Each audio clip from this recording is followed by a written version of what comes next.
Alias Finch एक ऐसा आदमी था जिसको गियर्स और स्प्रिंग्स की इंट्रिकेट डांस से प्यार था। एक मास्टर क्लॉक मेकर, उसका नाम खुद वाकटी के हॉलवेज में गूंजता था। वो ऐसे क्लॉक्स बनाता था जो सिर्फ टाइम मेजर करने के इंस्ट्रूमेंट्स नहीं थे, बल्कि आर्टिस्ट्री की सिम्फनीज थे। हर टिक प्रिसाइज होता था, हर हैंड मूवमेंट उसकी डेडिकेशन का सबूत था। उसका वर्कशॉप लंदन के एक शांत कोने में उसका सैंक्चुअरी था। एलियस ने अपनी जिंदगी इस क्राफ्ट को दे दी थी। पुरानी लकड़ी और पॉलिश्ड ब्रास की खुशबू उसकी लाइफ ब्लड थी। काउंटलेस क्लॉक्स का रिथमिक टिक टॉक उसकी जिंदगी का साउंड ट्रैक था। उसकी क्रिएशंस अमीरन और कलेक्टर्स के घरों की शान बढ़ाती थी। हर एक उसकी टाइम की मास्टरी का सबूत थी।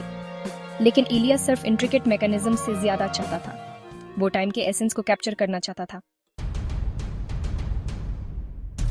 एक दिन एक अनजान आदमी उसके दरवाजे पे आया। डॉक्टर थॉमस लार्किन, एक आर्केन हिस्ट्री का स्कॉलर, एक बहुत ही अजीब कमीशन लेकर आया। वो एक ऐसा टाइम पीस चाहता था जो किसी और जैसा ना हो, एक ऐसा क्लॉक जो खुद यूनिवर्स के रिथम को इको कर सके। चैलेंज और अननोन के अल्लूर से इंट्रीगेड होकर एलियस ने एक्सेप्ट कर लिया। उसने इसे हिस्ट्री में नहीं बल्कि टाइम के फैब्रिक में अपना नाम लिखने का मौका समझा। डॉक्टर लार्किन ने एलियस को एक अनसेटलिंग कम्प्लेक्सिटी का डिजाइन दिया। इसमें एक शिमरिंग क्रिस्टल था जिसके बारे में कहा जाता था कि वो एक गिरे हुए मेटेओराइट से आया है। ये क्रिस्टल, डॉक्टर लार्किन ने बताया, टाइम के सीक्रेट्स अनलॉक करने की है। एलियस, जो हमेशा से स्केप्टिक था, इसे एक एक्सेंट्रिक स्कॉलर की बकवास समझा। फिर भी वो अननोन के अल्लूर को देने नहीं कर सका। वर्कशॉप की हवा में एक अनयूजुअल एनर्जी थी। जब एलियस डॉक्टर लार्किन के कमीशन पे बिना थके काम कर रहा था, उसने हर गियर, हर स्प्रिंग को मेटिकुलसली शेप किया। उसके हाथ प्रैक्टिस्ड ग्रेस से चल रहे थे। उसने शिमरिंग क्रिस्टल को रेवरेंस से ट्रीट किया। उसका अदर वर्ल्डली ग्लो मेस्मराइजिंग और अनसेटलिंग दोनों था। ये एक ऐसी एनर्जी से हम कर रहा था जिसे वो समझ नहीं पा रहा था। दिन हफ्ते महीनों में बदल गए। एलियस खुद को प्रोजेक्ट में खोया हुआ पाया। क्लॉक उसका सोले फोकस बन गया, एक पजल जिसे वो सॉल्व करने पे मजबूर था। वो कम सोता था और भी कम खाता था। उसकी क्रिएशन का रिथमिक टिक टॉक उसकी दुनिया में इकलौता कांस्टेंट था। जैसे ही फाइनल पीसेस अपनी जगह पे आए, एलियस ने अकॉम्प्लिशमेंट और ट्रेपिडेशन का मिक्स फील किया। क्लॉक एक मास्टरपीस था। उसका इंट्रिकेट डिजाइन उसने जो भी बनाया था उसे कहीं ज्यादा बेहतर था। शिमरिंग क्रिस्टल एक इथेरियल लाइट से पुल्स कर रहा था। वर्कशॉप भी एक अदर वर्ल्डली ग्लो कास्ट कर रहा था। एक गहरा ब्रीथ लेकर एलियस ने क्लॉक को पहली बार विंड करने के लिए की तरफ हाथ बढ़ाया। जैसे ही गियर्स टर्न होने लगे, वर्कशॉप एक ब्लाइंडिंग लाइट में नहा गया। हवा एनर्जी से क्रैकल कर रही थी। उसने एक सडन जोल्ट, एक डिसोरिएंटिंग पुल महसूस किया, जैसे उसके होने का फैब्रिक ही अनरावल हो रहा हो। फिर अंधेरा ने यूज निगल लिया। जब एलियस ने आंखें खोली तो उसने जो देखा उसे वो डिसोरिएंटेड हो गया। उसका फेमिलियर वर्कशॉप गया था।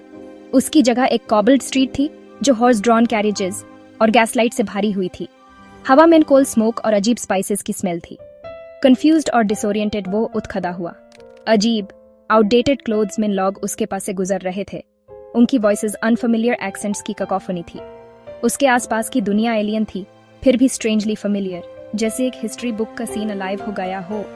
वो अपनी पॉकेट वॉच, अपने कांस्टेंट कंपेनियन को ढूंढने लगा, लेकिन वो मिसिंग थी। पैनिक उसके दिमाग में आने लगा। जैसे ही इनिशियल शॉक कम हुआ, एक चिलिंग रियलाइजेशन उस पे छा गया। पास के एक न्यूज़पेपर स्टैंड पे जो डेट थी, उसने उसके वर्स्ट फियर्स को कंफर्म कर दिया। साल 1853 उसको बोल्ड अनफॉरगिविंग प्रिंट में घूर रहा था। वो टाइम से बाहर निकल गया था, एक ऐसे एरा में फंस गया था जिसे वो सिर्फ हिस्ट्री बुक से जानता था। बेबासी में वो अपनी पहली जिंदगी के इकलौते टैंगेबल पीस से चिपका रहा, अपनी क्रिएशन की मेमोरी। वो क्लॉक कहाँ था? उसने फ्रेंटिकली अपने आप को सर्च किया। उसकी पॉकेट्स खाली थी एक्सेप्ट कुछ अनफेमिलियर करेंसी की कॉइन्स के। उसका दिल बैठ गया। वो अकेला था, वाकटी में खोया हुआ, अपने लाइफ्स वर्क से दूर। सरवाइव करने के लिए एलियस अपने स्किल्स पे वापस आ गया। लिमिटेड मनी से उसने कुछ टूल्स खरीद लिए। उसने एक लोकल वॉचमेकर की शॉप में काम ढूंढ लिया। उसके नॉलेज और एक्सपर्टीज ने यूज इस अजीब नई दुनिया में जगह दी। काम भले ही उसके इंट्रिकेट क्रिएशंस के कंपेयर्ड सिंपल था, एक रूटीन प्रोवाइड करता था। पॉकेट वॉचेस का रिथमिक टिक टॉक, गियर्स और स्प्रिंग्स का डेलिकेट डांस इस डिसोरिएंटिंग रियलिटी में एक फेमिलियर कंफर्ट देता था। फिर भी उसने अपने टाइम पे वापस जाने की उम्मीद नहीं छोड़ी।